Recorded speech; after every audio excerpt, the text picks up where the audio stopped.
Last time हम लोगों ने अभी तक जितनी भी वीडियोस की उसका मेन फोकस था कि केमिस्ट्री के कुछ बेसिक्स जानना। ओके।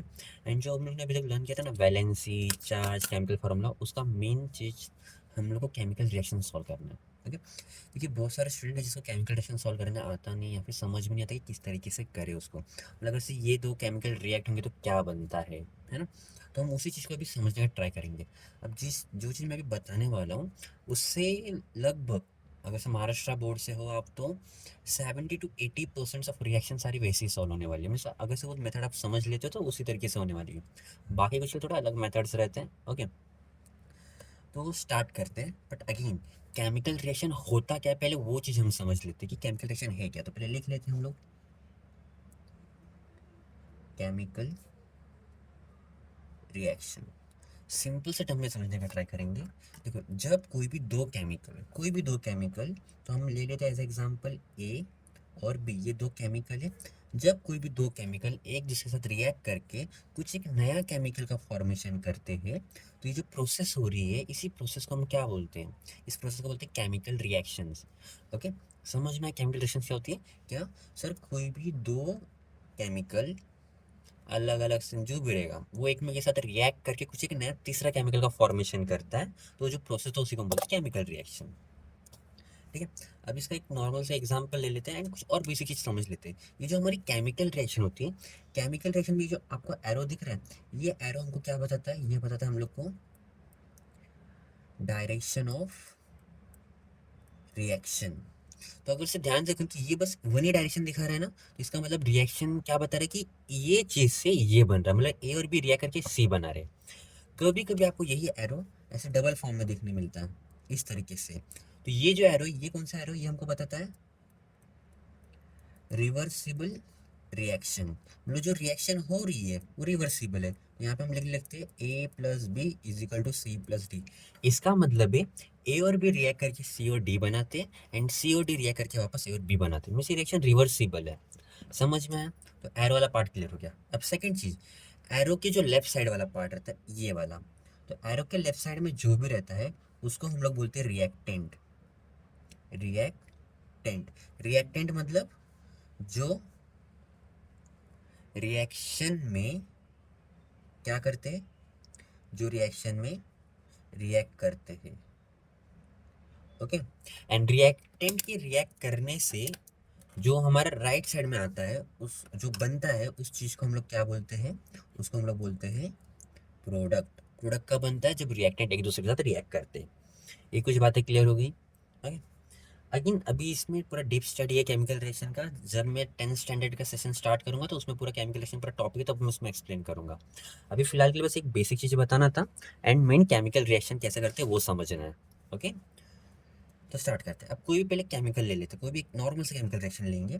तो मान लो कोई भी एक मेटल ले लो, sodium Na plus HCl arrow. अब क्या बनेगा उस साइड, तो हम मेरे को ये जानना है कि ये दोनों रिएक्ट करेंगे तो क्या बनेगा। तो सिंपल सी चीज़ है।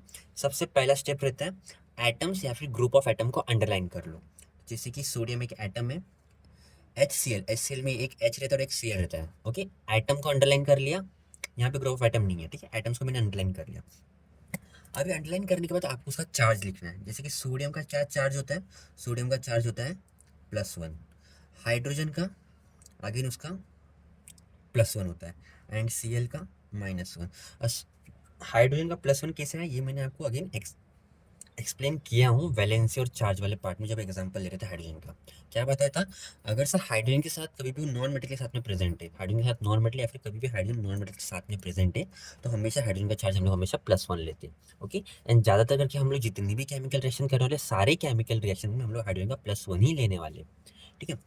अब हमको क्या करना है, सिंपल सा कि जो चार्ज एक में के साथ अट्रैक्ट होता है उनको एक साथ लिखो। जैसे प्लस हमेशा किसके पास जाता है, प्लस हमेशा जाता है माइनस के पास, तो एन किसके पास जाएगा, सीएल के पास।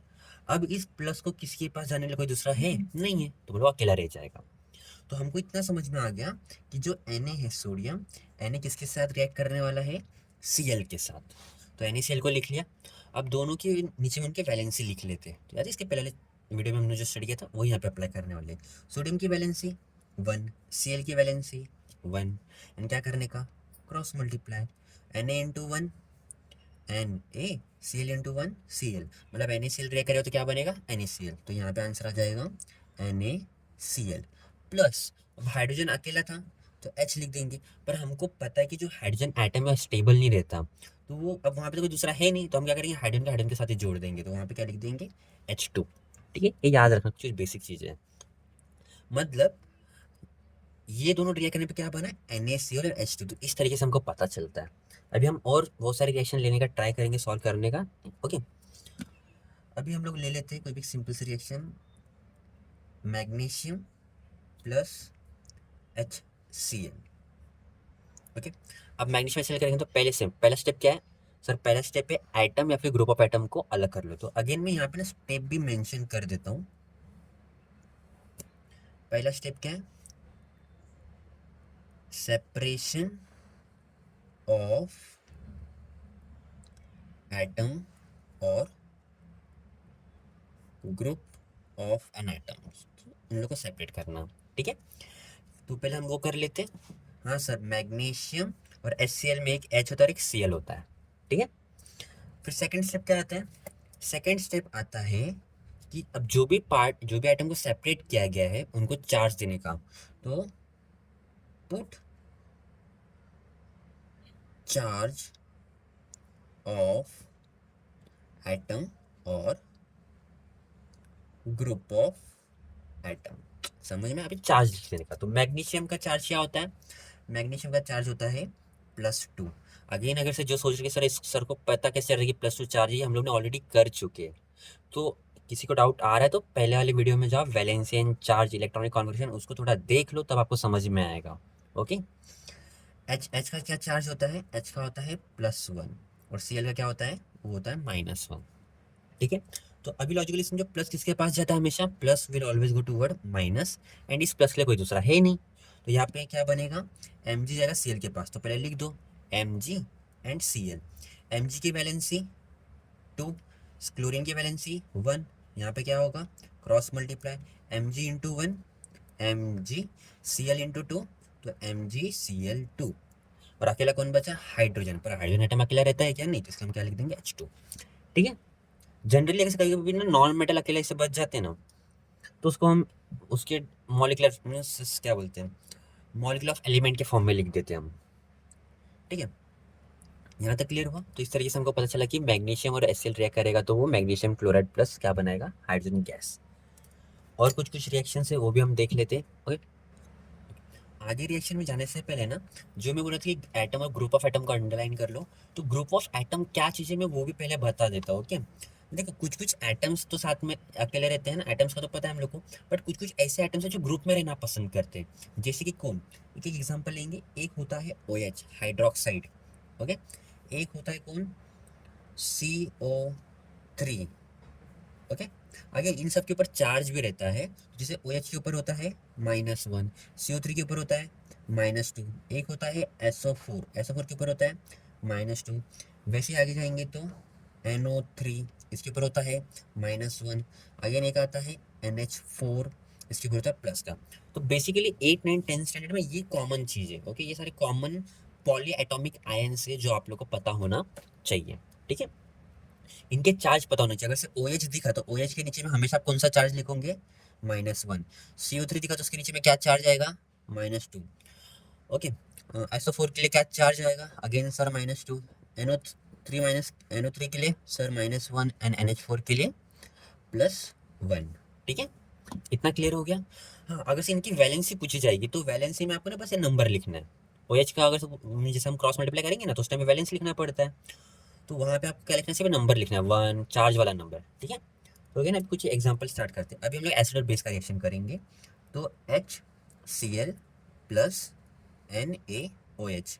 तो मैंने क्या बताया था, सबसे पहला स्टेप क्या है सर, एटम और ग्रुप ऑफ एटम को अरेंज कर लो। तो हम पहले इधर देख लेते हैं, यहाँ पे पहला स्टेप था separation of atom and group of atom, second put the charge of atom और the group of atom, and third क्या किया था हम लोगों ने सर, थर्ड हम लोग ने केमिकल फॉर्मूला का फॉर्मेशन। ओके, तो प्लस चार्ज गया था किसके पास, माइनस के पास। अगर कोई माइनस वाला रहता है सेट तो किसके पास जाता, प्लस के पास। तो पहले मिलन करवाया हम लोग ने, देन फिर उसी मिलन से हम लोग ने क्या बनाया, केमिकल फॉर्मूला। तो अगेन आप सीधे इसको स्क्रीनशॉट ले लो, इसको नोट्स में मेंशन करना। ओके ठीक है, अभी हम आगे बढ़ते हैं। अभी क्या है इसमें HCl और NaOH है, तो पहला स्टेप क्या था, हाँ सर एटम और ग्रुप ऑफ एटम को अलग अलग कर लो, तो चलो अलग अलग कर लेते हैं। एक HCl, एक Na और एक OH। OH को साथ में लिखा जाएगा, अलग नहीं, क्योंकि हमने पढ़ा ना OH साथ में रहता है। ठीक है, ये याद रखना, ये याद कर लेना। ठीक है, अभी क्या करने का, सर उनके नीचे में इसका चार्ज मेंशन करना है, तो सबके नीचे में सबका चार्ज मेंशन करना है। H के लिए क्या आएगा, +1 Cl का, -1 Na का, +1 OH का, पता नहीं क्या, देखो इधर लिखा है ना, क्या है, -1। ठीक है, एंड इसके बाद मिलन करवाना है, प्लस इसके पास जाएगा, माइनस के पास। अच्छा, इस प्लस को इसी के माइनस के पास मत चिपका देना, इस केमिकल से दूसरे केमिकल में जाना है ना। ये प्लस इसके पास जाएगा, ये प्लस जाएगा ये माइनस के पास। ओके, हमेशा प्लस को माइनस के पास लेके जाने का ट्राई करो, पहले हमेशा हम प्लस वाला लिखते हैं, फिर बाद में माइनस वाला चार्ज लिखते हैं। ठीक है, तो इससे क्या पता चला कि सर H जाएगा OH के पास और Na जाएगा Cl के पास। ध्यान देना, प्लस को हमेशा माइनस के पास लेके जाना, जैसे क्या Na जाएगा Cl के पास, तो पहले आप लिखोगे Na, देन लिखोगे Cl। Na के नीचे में नंबर क्या है, जो नंबर इधर लिखते हैं वही लिखते हैं, फिर वैलेंसी याद रहेगा तो वो लिख देना 1 1। क्या करने का, cross multiply, Na into 1 Na, Cl into 1 Cl, NaCl, simple. Plus अब नेक्स्ट कौन है, सर एक H है और एक OH है। अब देखो, अगर से कभी आपको HOH या फिर HO दिखता है ना, कंफर्म समझ जाओ स्टेप क्या बनने वाला है, वहाँ पे बनने वाला है H2O, वाटर ही बनने वाला है। ठीक है, अगर हम इसको लिख के भी करेंगे तो 1 1 cross multiply H into 1 H, OH into 1 OH। But ये HOH हम इसको ऐसा नहीं लिखते, इसको हम लोग किस फॉर्म में लिखते हैं, हम इसको H2O के फॉर्म में लिखते हैं। इसके लिए मैंने आपको बता दिया, याद रखना, जब भी HOH आए तो उसको रिएक्शन करने की गरज नहीं, HOH दिखा ना, मुझे क्या आएगा, H2O आएगा। ठीक है, बस अभी हम आगे जाते हैं। जैसे ये हुआ, अब आगे दूसरे केमिकल थोड़ा कॉम्प्लेक्स वाला लेने का ट्राई करता हूँ अब मैं। अभी HCl, तो HCl के बदले में दूसरा एसिड लेता हूँ कॉम्प्लेक्स वाला, कौन सा आ जाएगा वो, H2SO4। ठीक है, H2SO4 प्लस हम सेम NaOH ही लेते हैं, सोडियम हाइड्रोक्साइड। पहला स्टेप क्या था, एटम यानी ग्रुप ऑफ एटम को सेपरेट करना है। तो एटम और ग्रुप ऑफ एटम बोलेंगे तो कैसा हो जाएगा, ये H हो गया और SO4 एटम की ग्रुप ऑफ एटम है, ध्यान करो, एकत्र एक साथ रहते हैं ना, तो ग्रुप ऑफ एटम है, तो SO4 आ जाएगा, है ना। Na और OH, तो Na को एक साइड में, OH को एक साइड में, है ना। अभी सबके नीचे क्या लिखने का, उसका चार्ज। अब ये मतलब कि सर H2 है तो क्या दो चार्ज, नहीं वो सब कुछ ध्यान नहीं देना, बस सिंपल से देखो, H हाइड्रोजन है, हाइड्रोजन का चार्ज क्या होता है सर, +1। और SO4 का चार्ज क्या होता है, SO4 का चार्ज होता है -2। कैसे पता, यहाँ पे मैंने दिया हूँ, वो याद कर लेना। Na का चार्ज क्या होता है, हाँ सर Na का तो पढ़ा हूँ, +1, और OH का -1। हो गया, अभी क्या करना है, मिलन करवाना है, फिर केमिकल फॉर्मूला बनाना है। प्लस इसके पास जाएगा, सर प्लस हमेशा जाता है माइनस के पास, क्या, प्लस हमेशा जाता है माइनस के पास। ठीक है, अभी क्या आएगा फॉर्मूला, जैसे कि यहाँ पे कौन था, Na और SO4, तो पहले प्लस वाले को लिखने का Na, फिर किसको लिखने का, SO4। ठीक है, Na की वैलेंसी 1, SO4 की वैलेंसी 2 आ जाएगा, है ना, चार्ज के नीचे जो नंबर रहता है वही लिखना पड़ता है हमको। फिर क्या करेंगे, cross multiply, Na into 2 Na2, SO4 into 1 SO4, तो क्या बना, Na2SO4, सोडियम सल्फेट। ठीक है, एंड प्लस नेक्स्ट कौन सी जोड़ी है, नेक्स्ट जोड़ी है सर H और OH। और H और OH का क्या बताया था, जब भी HOH दिख रहा है तो क्या कर दो, सीधा H2O लिख दो। ठीक है, यहाँ तक क्लियर है। अगर इसके ना नाम भी मैं यहाँ पे मेंशन कर देता हूँ, जो आप लोग को इजी पड़ेगा। OH के लिए हम लोग क्या लिखते हैं, उसका नाम क्या है, हाइड्रोक्साइड। CO3 को हम लोग क्या बोलते हैं, कार्बोनेट। SO4 को हम क्या बोलते हैं, सल्फेट। एक्चुअली ये आयन है, पर इसके आगे कैसे मेटल रहेगा तो डायरेक्ट बोलते हैं sodium hydroxide, sodium carbonate, sodium sulphate, है ना। इसका लिए क्या आएगा, नाइट्रेट। अगर इसका NO3 दिखा कोई मेटल के साथ तो उसको नाइट्रेट लगाना है। और NH4 प्लस आया तो ये क्या आएगा हमारा, अमोनियम। ठीक है, यहाँ तक क्लियर हुआ, तो नाम भी पता चल चुका है आपको, तो नाम भी याद रख लेना, अच्छी बात है नाम याद रहेगा तो। तो केमिकल्स के नाम पढ़ने में भी थोड़ी ईजी हो जाएगा। ओके, यहाँ तक कोई डाउट है? अगेन यहाँ पे अभी एग्जाम्पल से तो मैंने कुछ केमिकल रिएक्शन सॉल्व करवा दिया हूँ, अभी बहुत सारे और एग्जाम्पल मैं लेने का ट्राई करूँगा और उसको नेक्स्ट वीडियो में अपलोड करूँगा। ओके।